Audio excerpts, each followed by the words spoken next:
Hi guys, welcome to the channel. In today's video, I'm going to show you how you can recover permanently deleted Instagram account after 30 days. So the first step you simply need to do is to open any browser and search for Instagram Help Center.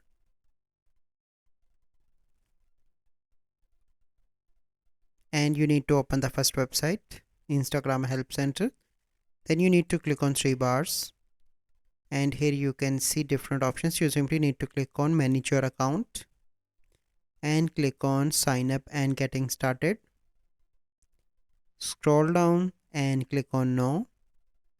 Then you need to click on other, and here you need to mention to the Instagram team that I deleted my Instagram account and 30 days passed, but I want to get my account back.